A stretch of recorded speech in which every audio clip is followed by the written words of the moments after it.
Good morning, my dear brothers and sisters. In a basketball game, when a player commits 5 or 6 fouls, or whenever that player commits a technical foul na medyo ay hindi nakapatawad, he will be asked to be thrown out of the game, not anymore to play that game. Quite reasonable way for him to be out of the game. Or maybe you may have had an experience of your sons or your daughters, mga kaklase ninyo na marahil ay hindi gumawa ng tama, may grave offense. That is why they will also be asked to be thrown out of the school because of that grave sin or grave offense committed in school. We have reasonable ways why we throw out a person. But let us also face the fact that sometimes, and maybe for most of the times, there are unreasonable ways why we throw out people.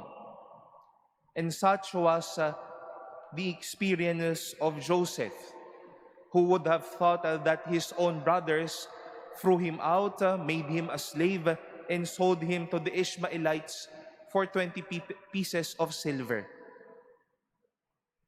Marahil masabi natin na kaya nga siya itinapon because of jealousy, because Israel, their dad, loved Joseph so much.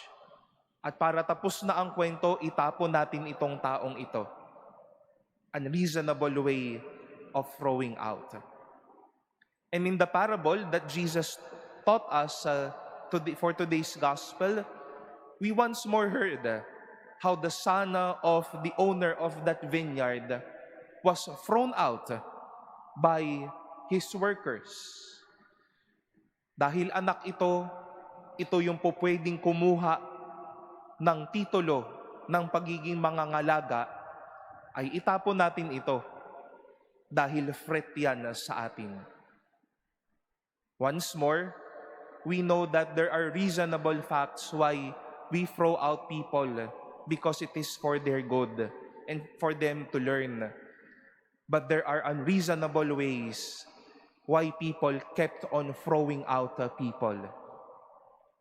This has been the consistent call of the late Holy Father Pope Francis, the throwaway culture, na makita ang tao, ang mga bagay na mayroon tayo, na disposable na lamang. Dahil hindi kita kailangan, lumayas ka.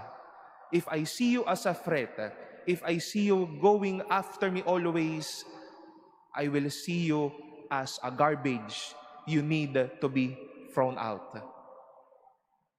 But that is not a merciful person. That is not someone following the Lord. Para po sa ating sumusunod kay Jesus, ang ating pong puso ay magtipon, hindi magtapon. To see everyone's value, to see everyone's capacity. You know, last January, I think this was the first time during my time and Monsignor Rolly's time that we had the Christmas Thanksgiving party of our cathedral servants, na lahat po kami sama-sama. Nung mga nakaraang taon po kasi pa nag-Christmas party po sila ay kanya-kanya. And it was my first time to see how every servant gave their own talent. May magaling mag-host, may magaling kumanta, may magaling sumayaw, may magaling mag-ayos ng party. Pwede ho kaming gumawa ng agency ng party ho sa nakita ko ho. Why? Because the culture was not to throw out people, but to gain their value. Magtipon at hindi magtapon. Let this be a beautiful Lenten message and practice to all of us. To see everyone not as a threat, but as a gift of God for our lives. Magtipon at hindi magtapon.